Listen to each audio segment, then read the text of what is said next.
Yaqinda bir ajoyib inson haqida eshitdim. O'sha inson sport zaliga qatnar edi.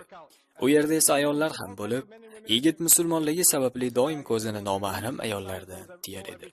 Qabulxonada bir qiz bo'lib, uning kiyinishi noshar'iy ko'rinishda edi. Bu qizning qabulxonadagi vazifasi kartalarni tekshirish edi. Haligi yigit u qizga qaramas, doim nazarini pastlatardi. Har safar qizning yonidan o'tayotib, qizga qaramasdan ketardi. Qiz bundan ajablanar, chunki u qizga boshqa yigitlar qanday qarashini yaxshi bilardi.